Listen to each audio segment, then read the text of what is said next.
Revenge of the Mummy is now closed for a lengthy refurbishment at Universal Studios Florida. Set to reopen late summer, there's been talk of new track and an updated ride system that could give this fan-favorite attraction more decades of life. But there are also rumors for minor story changes as well. Let's go over everything we think we know about the Revenge of the Mummy's extended refurb. Universal Orlando has not released any official details for Revenge of the Mummy's refurbishment.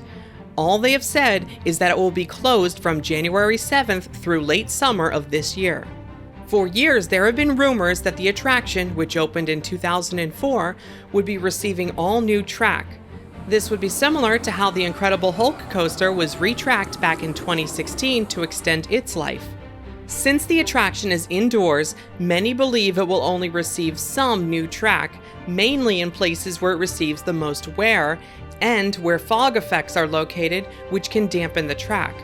We are also expecting the braking system and the coaster launch to be updated. There were rumors that the ride's computer control system and sensors would be replaced, and a new permit seems to back that up. The permit, which is listed as Building 57 Upgrades, calls for control system and electrical system upgrades. This may be one of, if not the biggest reason for the closure. Perhaps worth mentioning, but the control system upgrade permit has an expiration date of June 7, 2022. While that doesn't mean the entire refurb will be complete by that date, especially if extensive testing is needed, at very least, the control system installation should be. We've heard about possible changes to the layout of the attraction's queue as well.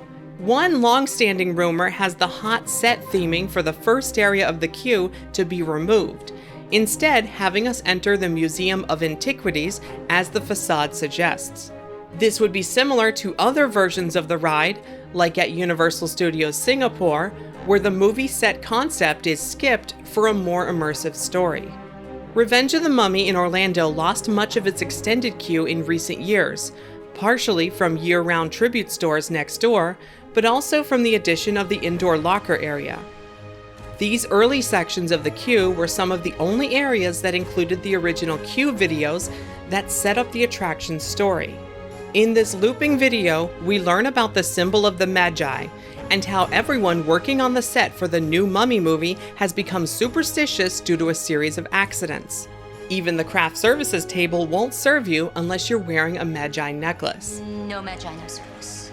Unfortunately, because guests are not in areas with these monitors for very long in recent years, much or all of this backstory is completely lost on new riders.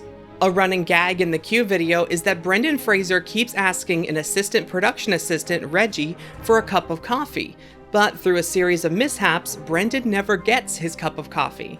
Returning guests who are familiar with the story are likely fans of the ride's ending, which completes the cup of coffee story arc.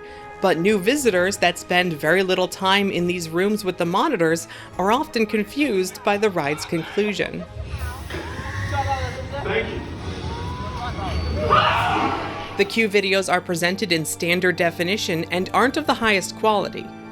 When the Incredible Hulk coaster closed a few years ago for its big refresh, all of the original queue videos were replaced with new HD content, so many are suspecting the same may happen here.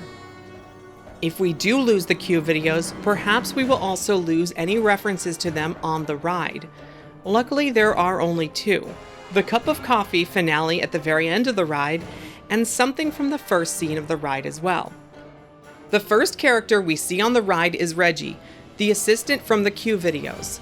At one point in the queue video, Brendan takes Reggie's Magi necklace, which may have led to him being captured by Imhotep on the ride. Simply removing the hat from this animatronic and maybe tweaking his one line of dialogue would be enough to sever ties from the queue video. Other than some technical enhancements, no other changes to the ride's content is currently rumored.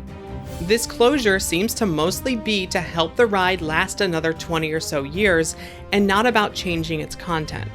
Early last year, the projected media on the attraction was replaced with new, higher quality renders, and before that, some lighting upgrades were made, so they've already been working to modernize the ride. One way the ride is expected to make up for some of the extended queue that it lost is by adding a covered extended queue outside. In recent years, they've had ropes up to extend the queue into the courtyard, but a new permit, called Building 57 Courtyard Improvements, appears to include plans for a permanent shaded structure to be installed.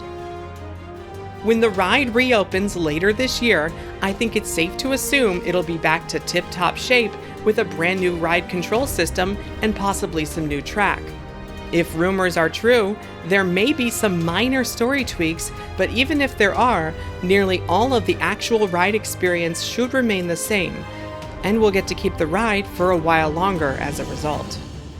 That's all for now, but if you'd like to bring a piece of the parks home, SouvenirSense.com has candles and wax melts that smell just like the ET ride, butterbeer, and more. Save 15% off every order with my promo code PARKSTOP at SouvenirSense.com. Be sure to subscribe to never miss an update and check out the Theme Park News playlist for more news and rumors. If you like what we do, consider joining our Patreon for early access and exclusive content. Thanks for watching. See you next time.